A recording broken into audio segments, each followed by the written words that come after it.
नमस्कार दोस्तों मेरा नाम है डॉक्टर जगदीश शिंदे और मैं पुणे में कैंसर स्पेशलिस्ट हूँ।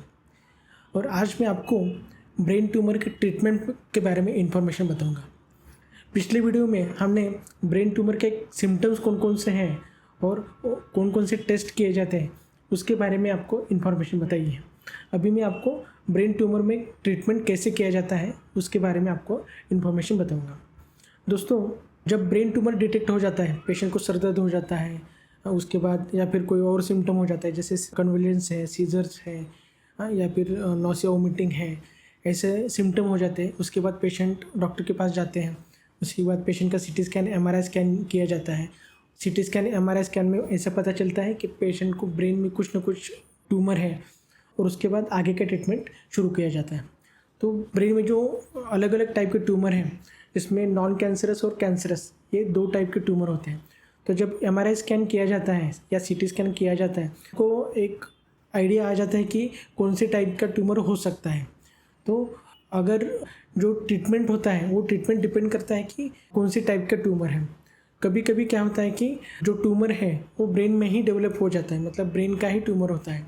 और कभी कभी क्या होता है कि शरीर के किसी दूसरे हिस्से में ट्यूमर हो जाता है और का स्प्रेड जो है वो ब्रेन में हो जाता है, उसको बोलते हैं मेटास्टेसिस। तो ये अलग अलग टाइप के ट्यूमर्स हैं। तो ट्रीटमेंट जो है वो डिपेंड करता है कि कौन से टाइप का ट्यूमर उसमें है। पर एक मैं आपको ओवरऑल आइडिया दे देता हूँ कि कौन कौन से टाइप के ट्रीटमेंट जो है वो ब्रेन कैंसर में या ब्रेन ट्यूमर में किए जाते हैं। जो पहला जो मोस्ट कॉमनली किया जाने वाला ट्रीटमेंट है उसको बोलते हैं सर्जरी। तो सर्जरी में क्या किया जाता है कि ऑपरेशन करके ट्यूमर को निकाला जाता है। तो ब्रेन में जो सर्जरी किया जाता है वो अलग अलग टाइप के सर्जरीज हैं। जो मोस्ट कॉमन सर्जरी किया जाता है उसको बोलते हैं क्रैनियोटॉमी। तो क्रैनियोटॉमी में क्या करते हैं कि ब्रेन ओपन किया जाता है न्यूरोसर्जन के द्वारा और ब्रेन में जो ट्यूमर है उसको निकाला जाता है।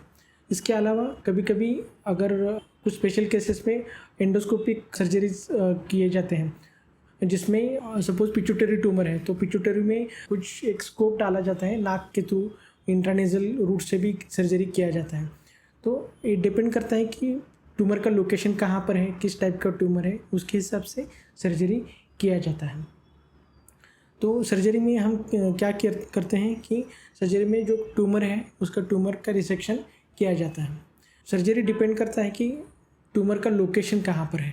तो अगर लोकेशन सुपरफिशियल है और अच्छी तरह से रिमूवेबल है तो कैंसर का ट्यूमर जो है वो पूरी तरह से हम निकाल सकते हैं। अगर ट्यूमर जो है कोई क्रिटिकल लोकेशन में लोकेटेड है, जैसे कि ब्रेन का जो ब्रेन स्टेम एरिया है वहाँ पर अगर ट्यूमर लोकेटेड है तो हम ट्यूमर पूरी तरह से नहीं निकाल सकते। तो उस केसेस में सर्जरी पॉसिबल नहीं है। पर अगर ट्यूमर किसी पेरिफेरल लोकेशन में है, एसेसिबल लोकेशन में है तो सर्जरी करके ट्यूमर निकाला जा सकता है। तो ये हो गया सर्जरी के बारे में। एक बार सर्जरी हो जाता है तो हमको मालूम पड़ जाता है कि वो ट्यूमर किस टाइप का ट्यूमर है। सर्जरी के बाद वो ट्यूमर निकाल के लैब में, पैथोलॉजी लैब में भेजा जाता है। पैथोलॉजी लैब में भेजने के बाद उस ट्यूमर का एक रिपोर्ट आता है, उसको बोलते हैं हिस्टोपैथोलॉजी रिपोर्ट या सर्जिकल पैथोलॉजी रिपोर्ट। उस रिपोर्ट में हम जान सकते हैं कि कौन से टाइप का ट्यूमर है और आगे उस ट्यूमर को कौन सा ट्रीटमेंट देना है। ये चीज़ें हम रिपोर्ट आने के बाद हमको पता चलती है। ये रिपोर्ट जब आता है तो हम आगे का ट्रीटमेंट डिसाइड करते हैं। अभी आगे कौन कौन सा ट्रीटमेंट है, तो और दो टाइप के ट्रीटमेंट ब्रेन ट्यूमर में दिए जाते हैं। एक है रेडियोथेरेपी और दूसरा है कीमोथेरेपी। कीमोथेरेपी जो है वो सिर्फ कैंसर में दिया जाता है, नॉन कैंसरस ट्यूमर में कीमोथेरेपी नहीं देते हैं।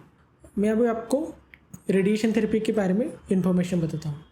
रेडिएशन थेरेपी क्या है कि रेडिएशन थेरेपी में हम जहाँ पर ट्यूमर है वहाँ पर एक्सरेज का ट्रीटमेंट करते हैं और एक्सरेज का वहाँ पर ट्रीटमेंट करके जो ट्यूमर सेल्स है या फिर जहाँ से ट्यूमर निकाला है, ट्यूमर बेड है, वहाँ पर हम रेडिएशन थेरेपी देते हैं। कभी कभी कुछ केसेस में हम ऑपरेशन नहीं करते हैं, सिर्फ रेडिएशन थेरेपी का भी यूज़ करते हैं और रेडिएशन थेरेपी का यूज़ करके ट्यूमर का या फिर कैंसर का ट्रीटमेंट किया जाता है। तो उसको बोलते हैं रेडिकल रेडिएशन। रेडिएशन जो होता है उसमें हम क्या करते हैं कि जो एक्सरेज है उसका यूज़ करते हैं। रेडिएशन थेरेपी एक ओपीडी बेसिस ट्रीटमेंट होता है, उसके लिए जनरली एडमिट नहीं किया जाता है। रेडिएशन करने के लिए पहले दिन पेशेंट का एक स्कैन करते हैं जिसको बोलते हैं रेडिएशन प्लानिंग स्कैन। उसके बाद हम प्लानिंग स्कैन जो है वो हमारे सॉफ्टवेयर में आता है। उस पर हम ट्यूमर डिलिनेशन करते हैं, मतलब मार्किंग करते हैं ट्यूमर की, कहाँ पर ट्यूमर है। एक सॉफ्टवेयर प्लान बनाया जाता है रेडिएशन का। वो प्लान होने के बाद हम एक्चुअल ट्रीटमेंट देते हैं, और कितना ट्रीटमेंट देना है या फिर कितने सेशंस देने हैं रेडिएशन के, वो डिपेंड करता है कि कौन से टाइप का ट्यूमर है। ग्लायोमा है या फिर एस्ट्रोसाइटोमा है या पिट्यूटरी ट्यूमर है, तो कितना फ्रैक्शन देना है, कितना सेशन देना है, वो डिपेंड करता है कि कौन से टाइप का ट्यूमर है। कुछ ट्यूमर जो है उनको 30 रेडिएशन देने पड़ते हैं, कुछ ट्यूमर को 25 रेडिएशन देने पड़ते हैं।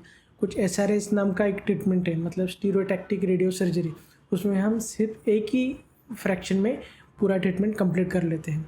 SRT नाम का ट्रीटमेंट होता है, मतलब स्टीरियोटैक्टिक रेडियोथेरेपी, तो उसमें हम 2 से 10 तक रेडिएशन दे सकते हैं।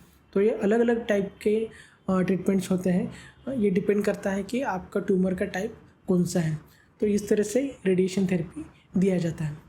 उसके बाद थर्ड जो ट्रीटमेंट है वो है कीमोथेरेपी। तो कीमोथेरेपी जो है वो सिर्फ कैंसर्स में दिया जाता है। कीमोथेरेपी डिपेंड करता है कि कौन से टाइप का ट्यूमर है। जनरली हाई ग्रेड ग्लायोमास में हम कीमोथेरेपी दे सकते हैं, या फिर जिन पेशेंट्स में मेटास्टेसिस हुआ है उन केसेस में भी हम कीमोथेरेपी दे सकते हैं। तो ये डिपेंड करता है कि कौन से टाइप का ट्यूमर है। अगर ब्रेन कैंसर के ट्यूमर के बारे में या ट्रीटमेंट के बारे में आपको कोई भी प्रकार का सलाह चाहिए तो आप मुझे ऑनलाइन कंसल्टेशन कर सकते हैं। मैं आपको ऑनलाइन कंसल्टेशन का लिंक डिस्क्रिप्शन में दे दूँगा। आप मुझे मेरे क्लिनिक में आकर भी मिल सकते हैं। मेरा पुणे में क्लिनिक भी है, तो आप मुझे पर्सनली भी कंसल्ट कर सकते हैं। इसके अलावा आपको अगर कैंसर के बारे में अगर ज़्यादा जानकारी चाहिए तो मेरी एक किताब है, stop worrying and start understanding cancer, उसका भी लिंक मैं आपको दे दूँगा। Thank you very much.